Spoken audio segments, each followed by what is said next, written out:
Hello everyone, welcome back to Believers IAS Academy, Bengaluru. This is daily news analysis session. In this session, we will be discussing some 5 to 6 very important articles from various newspapers which are significant from your UPSC prelims, mains as well as interview perspective.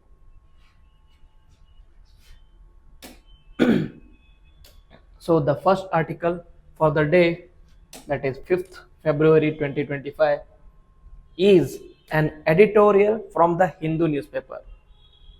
It deals about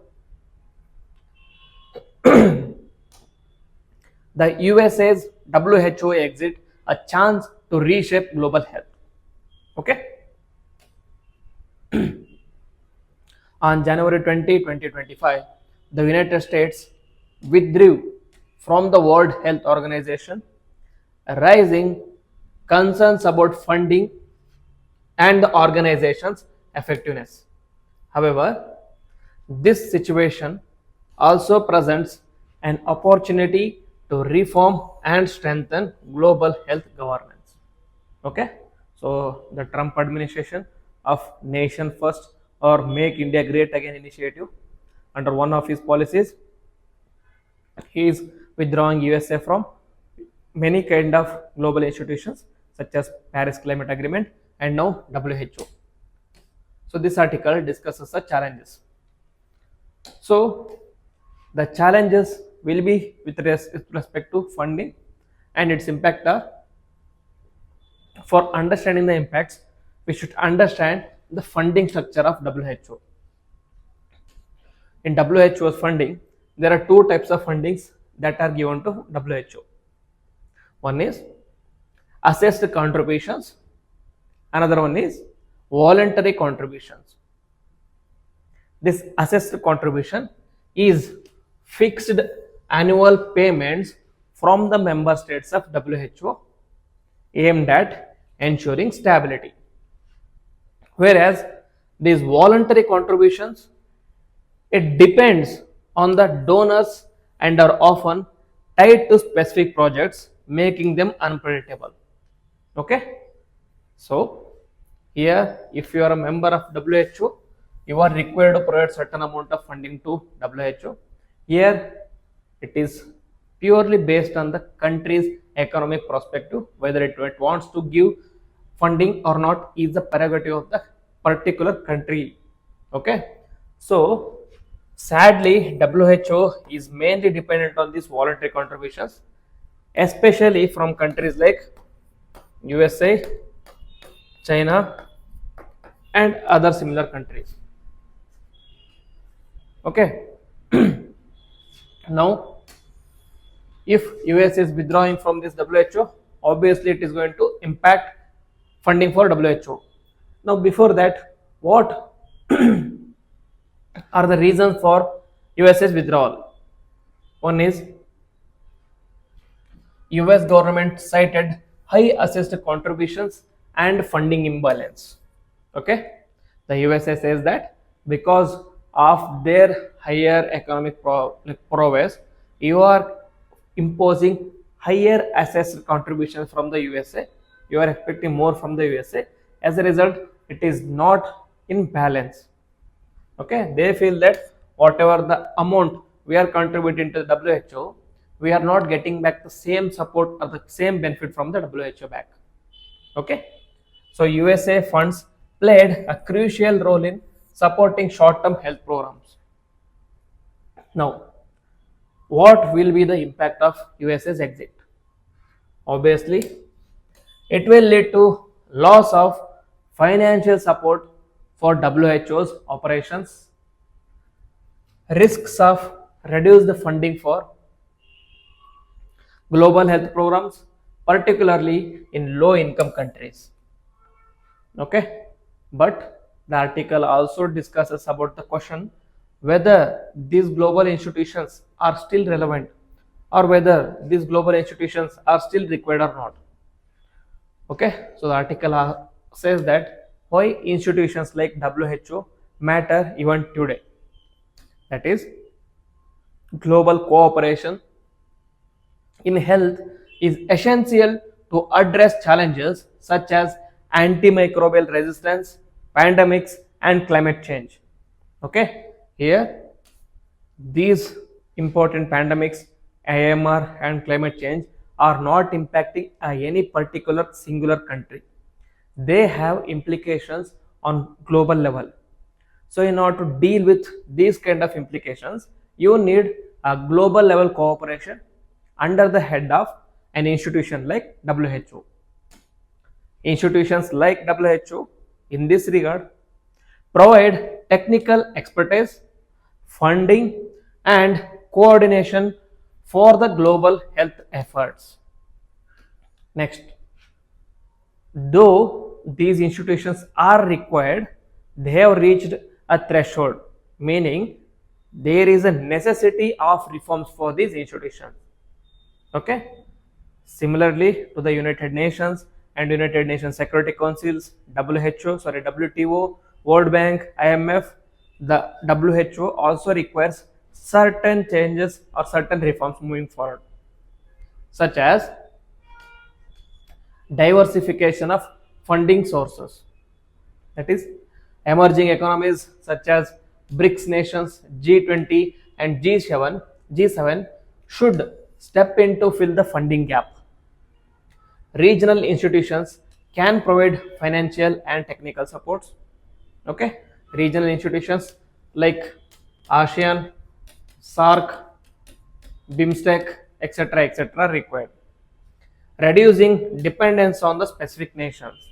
Okay, WHO should seek broader expert representation rather than relying on few countries like USA and China. Decentralization of WHO operations. Presently, mainly the WHO operations are held from USA or the Europe. Now, the time has come that relocating of WHO offices to the global south, such as New Delhi, Nairobi in Nigeria, Manila and Philippines, will be necessary to better serve the developing nations. And also, the focus should be on addressing inequalities in healthcare prioritization. That is, WHO should focus on diseases prevalent in low income countries such as malaria and tuberculosis rather than mainly prioritizing diseases in wealthier nations, because the wealthier nations have economic prowess, have health infrastructure and other required facilities in order to deal with the diseases, whereas less fortunate countries lack in these aspects. It is this where the WHO has the better role to play or a major role to play. Okay. So the US withdrawal is going to pose certain challenges, but also we should see it as an opportunity. Okay, if you see a problem as a problem, your way of thinking will be different. Now if you see a problem as a way of opportunity, as an opportunity, then your thinking will be different. So here the rest of the globe should think of this problem as an opportunity. Opportunity for what? Opportunity for diversifying funding sources, strengthening regional health institutions, and addressing inequalities. With this, the world can build a more resilient and independent WHO, which is not bound by funding from very few countries. Okay, then the second article is from the Hindu editorial. It deals about the financial toxicity of cancer care in India. Okay, it talks about the cost of cancer care in India and how it is impacting the health of Indian citizenry.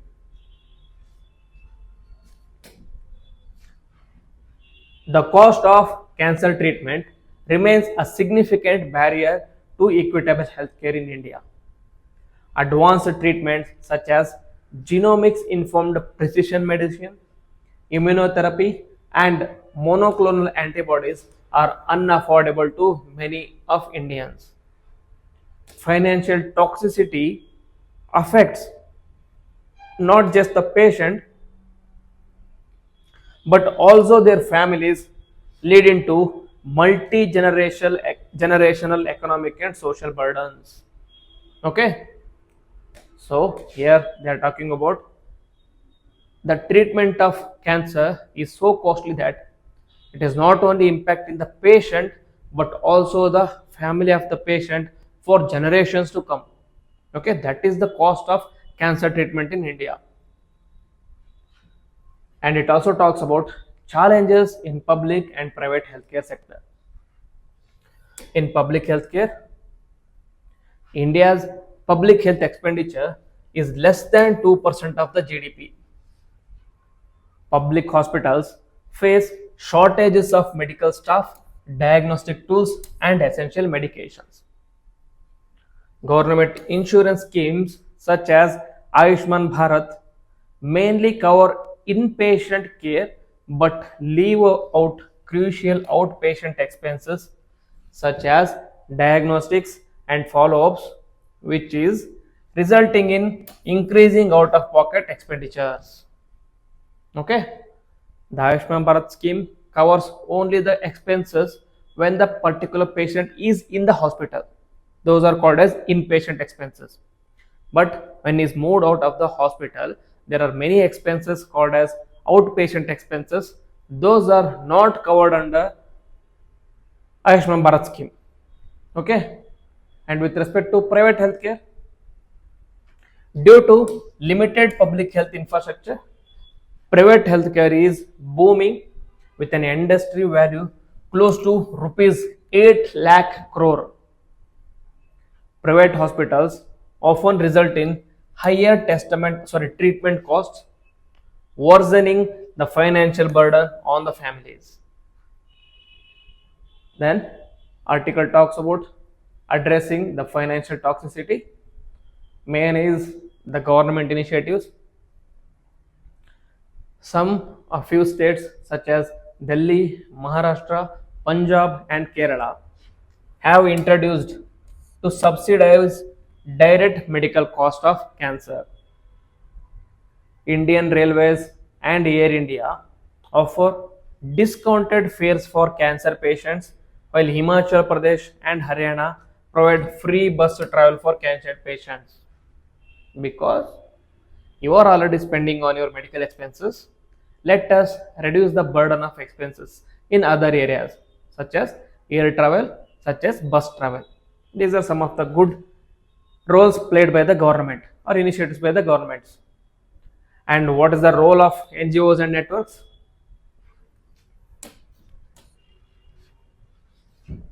National Cancer Grid has reduced drug cost by 82% through pooled procurement. And the Kachar Cancer Hospital and Research Center in Assam adopts a holistic approach, providing accommodation, meals, and temporary employment for cancer patients and their associated family. Okay, these can be followed in other parts of the country as well.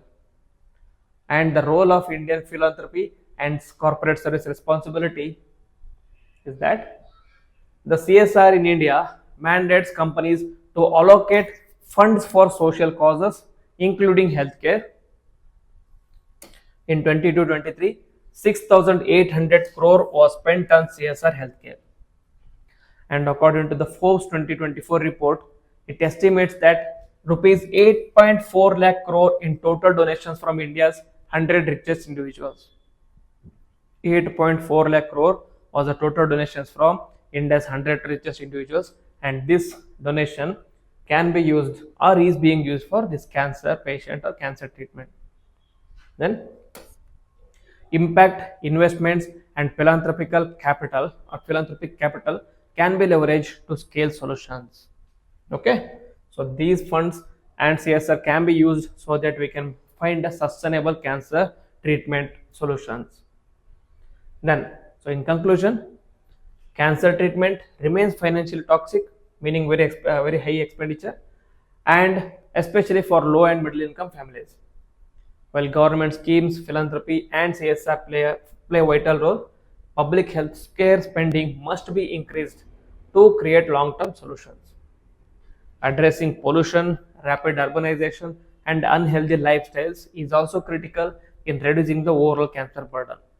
Okay, so this pollution, urbanization, unhealthy lifestyles are the basic reasons behind a person getting cancer. Okay, so if you can prevent the cancer, then obviously the burden on overall cancer is also going to reduce. Okay, that is it. Include like ends the discussion on this cancer and financial toxicity of cancer treatment. Third article is a news from the Hindu. It talks about deport foreigners, do not detain them indefinitely. Supreme Court. The Supreme Court has given directive to the Assam government that the Supreme Court of India criticized the Assam government for indefinitely detaining individuals declared as foreigners in detention camps. The court questioned whether the government was waiting for an auspicious time or Shubha Muhurat to deport them. Okay, if you already identified illegals or foreigners, why are you still keeping them in the detention camps? Send them back to their own countries. However, the key concern raised by the court are definition cannot be indefinite. That is, the bench comprising Justice A.S. Oka and Ujjal Bhoyan emphasized that Article 21 of the Constitution guarantees the right to life and liberty, making indefinite detention of these foreigners unlawful. And unclear nationality and deportation process. Many detainees have been in custody for over a decade because their nationality verification is still pending. Okay, many are in detention camp because they belong to a particular country, but that particular country is delaying in identifying the nationality. Okay, the court instructed Assam officials to clarify whether foreign governments were informed about these cases or not. Then the government's response and the challenges the government is facing is that the union government was directed to record and disclose details of all declared foreigners and the number of people deported so far. The Assam government claimed difficulties in sending nationality verification forms due to the lack of detainees' addresses. Okay, we know we want to declare or we want to verify the nationality of the individual, but in order for that we need to send a form. In order to send the form, you need to have an address. We are facing an issue in finding the detainees' addresses. Then, for people who are considered as stateless individuals, India claims these detainees are not Indians. Bangladeshis refuse to accept them, and Bangladesh refused to accept them, stating that they are not Bangladeshi citizens. Okay, and this has led to a situation where many detainees have effectively become stateless persons. So the court has also ordered certain steps. That is, Assam was asked to file a progress affidavit on the number of deportation carried out. Center must immediately remind the Ministry of External Affairs to verify nationality of all the pending cases. Solicitor General Tushar Mehta assured that the highest authorities would take up issues with respect to with Ministry of External Affairs.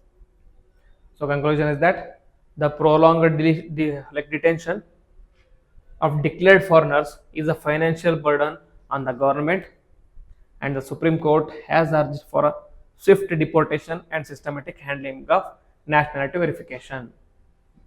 Okay, so very important article, especially from the given present geopolitical context of India and its neighborhood.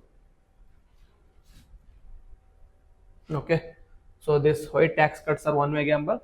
We'll be discussing this in detail way during topic of the decision in coming classes. We'll skip this one. So next article is about North Sea. It is in news because researchers have identified massive landforms deep beneath the North Sea, indicating that region was covered by a giant ice sheet during the last ice age. Okay, so this is the North Sea. It is surrounded by Britain, Netherlands, France, Belgium, Denmark, Norway, etc. etc. So this North Sea is closer to Arctic region. So this research says that similar to what the present Arctic is covered by the giant ice, during the last ice age period, even the North Sea was also covered by a giant ice sheet. Okay, that is the current affairs. But more than the current affairs, we need to learn about the static part, that is the geographical location of North Sea. About North Sea. North Sea is a shallow and enclosed sea located in the northwestern Europe. It is classified as a marginal sea of the Atlantic Ocean. Very important. Though it is closer to the Arctic region or Arctic Ocean, it is not considered the part of Arctic Ocean. Instead, considered as marginal sea of the Atlantic Ocean. Very important. That is why I highlighted this one. And it connects to the Atlantic Ocean via the Norwegian Sea and the English Channel in the south. The Baltic Sea through the Kattegat and Skagerrak Straits. It is connected to Atlantic Ocean through Norwegian Sea and English Channel, and it is also connected to Baltic Sea through Kattegat and Skagerrak Straits. The bordering countries are UK, Norway, Denmark, Germany, Netherlands, Belgium, and France. Okay, so this is the map we discussed. So this is the Norwegian Trench, and this is the English Channel, and this is Norwegian Sea through which it connects to Atlantic Ocean, and there is a Baltic Sea. Baltic Sea is present here. It is a Skagerrak Strait through which it connects to Baltic Sea. Okay, very important. See, key features of the sea are approximately around 5,70,000 square kilometers. This is very important. Major rivers draining into the North Sea are Forth, Elbe, Weser, Ems, Rhine, Meuse, Scheldt, Thames, and Humber are very important rivers of the Western Europe. So these all are draining into the North Sea. And the major ports are home to two of the world's largest ports, that is Hamburg in Germany and Rotterdam in Netherlands. Economic importance is one of the most significant global fishing grounds in the world. Okay, and the last article for the day is about Kolleru Lake, that is the southern bench of NGT, that is National Green Tribunal, recently restrained the Andhra Pradesh government from proceeding with 6 infrastructure projects in Kolleru wetland. Okay, so about Kolleru wetland, it is a large natural shallow and freshwater, these two words are very important, natural and freshwater lake, which is located in northeastern Andhra Pradesh. It is between Krishna and Godavari deltas near the city of Elluru. The lake serves as a natural flood balancing reservoirs of these two rivers. It is the largest shallow freshwater lake in the Asia. Very important, largest shallow freshwater lake, not the deep freshwater lake. Deep freshwater lake is Baikal in Asia, and in India it is Ular Lake. So it covers an area of 308 square kilometers. The lake drains into the Bay of Bengal through Upputeru River. Occasionally, small amounts of salt water enters the otherwise freshwater lake through this river. It was declared as a wildlife sanctuary in November 1999 and Ramsar site in 2002 November. So it is both a wildlife sanctuary and Ramsar site. It serves as a habitat for migratory birds. It regularly supports more than 50,000 waterfalls, due to which it has been selected as an important bird areas as well. Kolleru Lake falls on the migratory route called Central Asian Flyway. We already discussed about Central Asian Flyway. It is the route which is followed by the migratory birds such as cranes, eagles, etc., when they are migrating from Southern Asia to the Central Asia. So major bird species are the Siberian cranes, pelicans, and painted storks. So these are the articles which I wanted to discuss with you guys. If you like the video, then please hit the like button, comment on the video, and also share with your friends. And if you are new to the channel, please subscribe to the channel and also click on the bell icon so that you don't miss any notification. With this, I will end the video. Jai Hind.